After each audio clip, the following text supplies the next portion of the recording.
Eu quero convidar o meu querido amigo, o deputado professor Cleiton. Eu estou tendo a honra, a satisfação, por favor, estou tendo a honra, a satisfação de receber ele aqui. Tudo bem com o senhor? Que coisa boa. Seja muito bem-vindo, viu? Obrigado, Rafael. Muito bom ter o senhor aqui na tela da TV Alterosa. Alegria voltar aqui, alegria te ver bem de saúde. Graças a Deus. Obrigado, gente. Eu vi ele várias vezes, ele sempre preocupado se eu estou bem. Graças a Deus, tudo bem agora. Muito bom. O senhor está bem lá também na Assembleia, né? Graças a Deus. Isso é bom. Vamos falar sobre isso, gente. Sabe por quê? O professor Cleiton é um dos nossos representantes, importante, inclusive, aqui da nossa região, na Assembleia. E, professor, eu queria começar falando sobre um assunto importante para o sul de Minas, que é o Lago de Furnas. Porque o senhor foi responsável pela emenda que tombou o Lago de Furnas e também o de Peixoto como patrimônio dos mineiros. E depois disso, muita coisa mudou, né? Muita coisa positiva aconteceu. A gente está vendo o lago aí com níveis importantes, o turismo voltou, o comércio voltou. Eu queria que o senhor falasse sobre isso. Bom, Rafael, é uma alegria falar sobre esse lago que é tão precioso e que é, de fato, um patrimônio não só da nossa região, mas de todos os mineiros. Nós estamos falando do lago que permite a navegabilidade por 3 dias e 3 noites sem parar. Não existe nada parecido no mundo. Verdade. Ao mesmo tempo, de um lago que estava comprometido na sua cota, e nós iniciamos um debate na Assembleia a partir dessa ideia de fazer o tombamento dos mesmos. Eu falo que a emenda 106, ela serviu para que a sociedade civil, para que a classe empresarial, para que aqueles que são apaixonados pelo turismo e sabiam das potencialidades desse lago, que se engajassem nessa luta que nós conseguimos êxito, a ponto, inclusive, de termos visto nesse ano algo que nunca aconteceu na história do lago. Verdade. No período mais seco, nós estivemos próximos de atingir a cota máxima. E aí eu quero dizer para o sul mineiro, para os mineiros que estão nos assistindo, ele não volta mais àquela situação. Isso já está estabelecido. E olha onde nós chegamos. Semana que vem, ministro de Minas e Energia, Alexandre Silveira, que é mineiro, que gosta do lago, está convocando um fórum para discutir a possibilidade de navegabilidade daquele projeto anterior, de uma ideia de uma hidrovia no Lago de Furnas. É impressionante, Lago de Furnas e o Lago de Peixoto, onde está a usina Mascarenhas de Moraes, patrimônios do povo de Minas Gerais. Que bacana, muito bom mesmo. Outro detalhe que eu queria ver com o senhor, um assunto importante e polêmico, a gente tem mostrado aqui na tela da TV Alterosa a relação das rodovias aqui na nossa região. E na semana passada, nós mostramos um problema que foi a instalação de uma praça de pedágio lá na MG 459, ali em Santa Rita. E eu já vi na BR 459, na verdade. E eu vi que o senhor já se posicionou contra a respeito dessas praças de pedágio, né?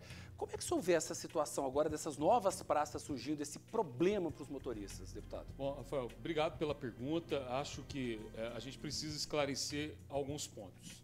O primeiro deles é que essa discussão não passou pela Assembleia. Então, não houve autorização legislativa, houve um chamamento público para concessão dessas rodovias.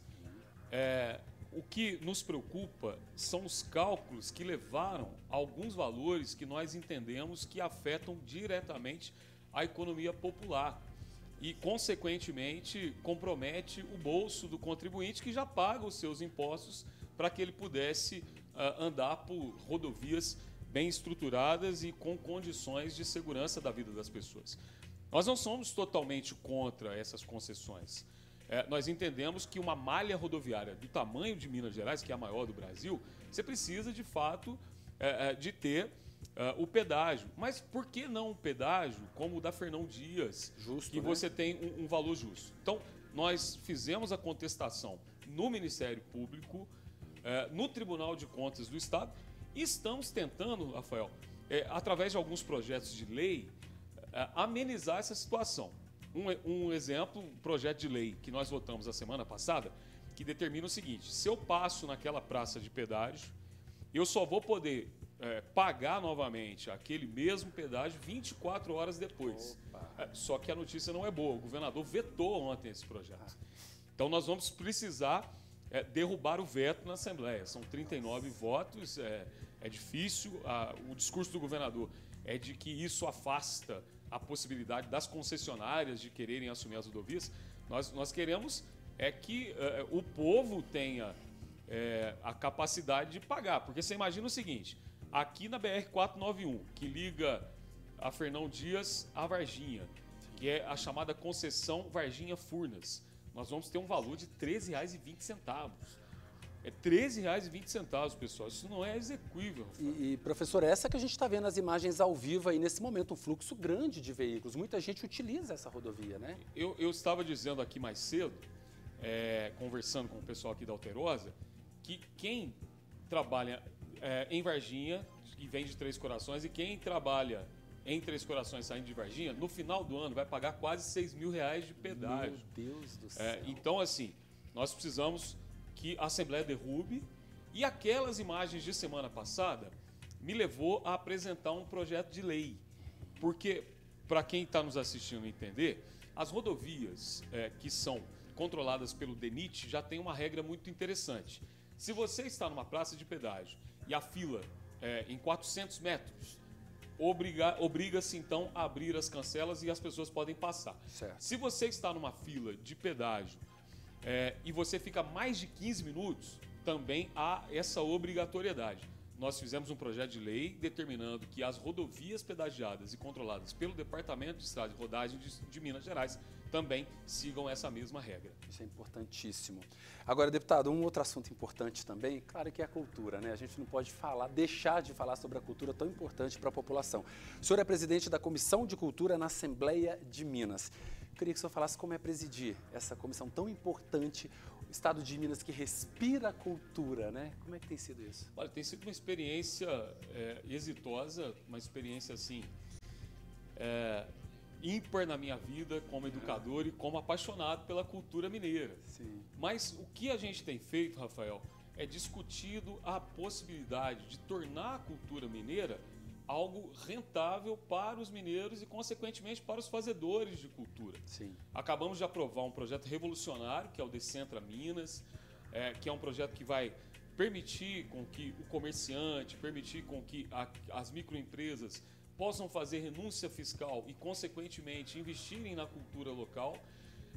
E aí interessante, porque às vezes a gente fala de cultura e pensa logo naqueles grupos de congado, nas folias de reis, no carnaval, etc. Mas é importante lembrar que essas pessoas, em vários lugares do planeta, vivem exclusivamente disso e movimentam a economia. A cultura mineira, no ano passado, foi responsável pela questão do PIB em Minas Gerais, pela renda do PIB, acima da indústria automobilística. Sabia disso? Olha que interessante.